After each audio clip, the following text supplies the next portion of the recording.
En Roumanie, George Simeon a reconnu sa défaite et il a annulé une manifestation de ses partisans.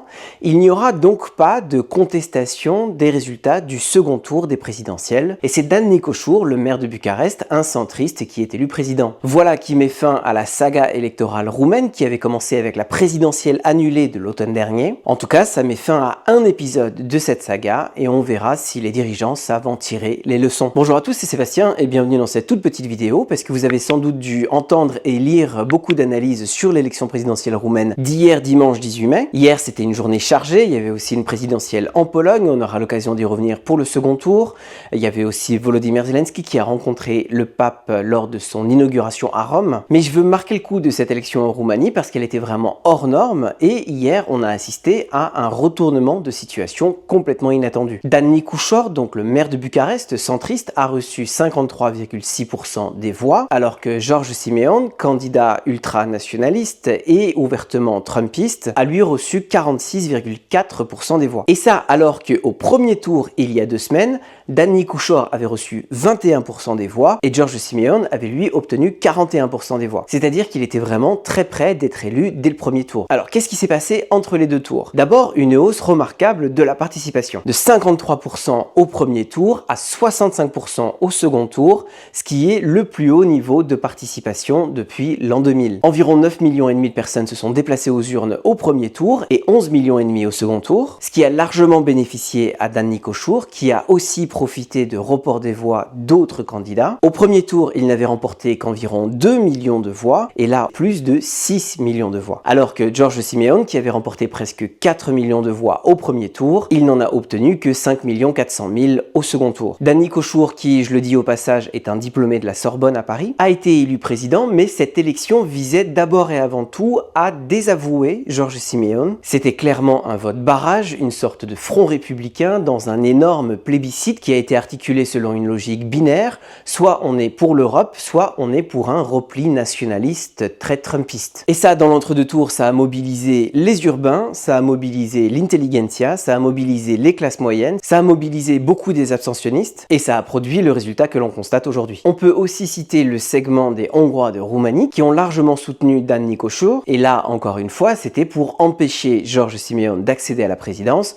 George Simeon qui a commencé sa carrière comme hooligan de football et ouvertement, farouchement anti-hongrois. Avec cette subtilité dans cette élection que Viktor Orban à Budapest avait soutenu ouvertement George Simeon au nom donc de cette alliance MAGA, Make Europe Great Again, mais les Hongrois de Roumanie n'ont pas suivi la recommandation du Premier ministre hongrois. Et donc Viktor Orban vient peut-être de perdre une réserve de voix en amont des élections législatives de 2026. C'est aussi une des dimensions de cette élection. On peut s'intéresser aussi aux diasporas puisque la participation était en hausse et là c'est George Simeon qui a remporté le plus de soutien. Vous le voyez sur cette carte, c'est en jaune. Ce sont les pays d'Europe occidentale où il y a le plus de Roumains à l'étranger. Et ça c'est très intéressant puisque sociologiquement parlant, ça nous en dit beaucoup sur une émigration de Roumains vers l'étranger qui n'a pas été réussie ou qui est née de situations très précaires en Roumanie, qui avait poussé des centaines de milliers de personnes au départ et qui a nourri un ressentiment très profond envers les élites au pouvoir. Et donc le vote pour l'extrême droite nationaliste en Roumanie comme ailleurs, ce n'est pas forcément par volonté raciste, par volonté xénophobe, par volonté d'agression envers ses voisins, mais c'est pour beaucoup un vote contre la politique néolibérale qui a été appliquée donc là en l'occurrence dans l'Europe post-communiste et qui favorise le capital au détriment de la protection sociale ou d'une redistribution plus ou moins équilibrée des ressources. Et ça, en Roumanie, ça parle beaucoup du discrédit des partis de gouvernement qui, en gros, dominent la vie publique depuis l'exécution du couple Ceausescu en 1989. C'est une des dimensions cruciales de ce scrutin, c'était une élection anti-système.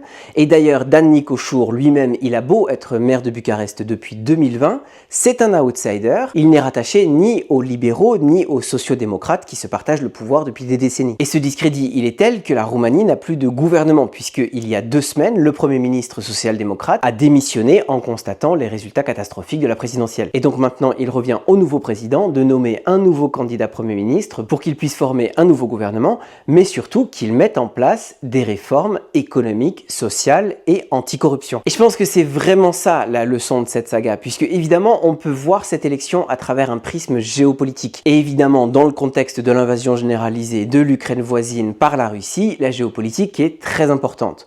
On peut voir l'élection d'hier comme une défaite pour la Russie, on peut même la voir comme un revers pour la Chine, puisque l'essentiel des manipulations préélectorales de l'automne dernier, c'était sur la plateforme TikTok, donc une plateforme chinoise. On peut aussi voir ça comme un cran d'arrêt de la vague MAGA, et c'est vrai qu'après les élections au Canada et en Allemagne, on voit que l'effet d'entraînement n'est pas aussi massif que ce qu'on aurait pu penser. C'est aussi évidemment une victoire pour l'OTAN qui préserve son dispositif de défense du flanc Est. En Roumanie, il y a actuellement des troupes belges, luxembourgeoises, polonaises qui sont déployées dans un format coordonné par la France. Mais cette dimension géopolitique n'explique pas tout. Et il ne suffit pas de se dire pro-européen et anti-Poutine pour que le projet que l'on porte soit valide, constructif, équilibré et social. Et puis on le voit dans d'autres élections, cette carte de voter pour moi parce que je suis moins mauvais que les autres, ça ne peut marcher que quelques fois. Déjà après l'élection d'hier, on voit que les manœuvres de désinformation en ligne reprennent de plus belle. Par exemple, pour accuser les soldats français déployés en Roumanie d'avoir participé à des fraudes électorales, c'est ridicule évidemment, mais le terreau de la misère sociale, du déclassement, des inégalités et du discrédit des élites, il est fertile et ça doit nous interroger. Et je pense que c'est ça la vraie dimension géopolitique, la vraie dimension européenne de ce scrutin. C'est surtout les leçons que ceux qui se disent démocrates, libéraux et pro-européens doivent en tirer pour adresser à la fois la détresse, mais surtout les attentes des électeurs. Voilà, je m'arrête ici, merci d'avoir regardé cette vidéo jusqu'au bout, je file et je vous retrouve très vite.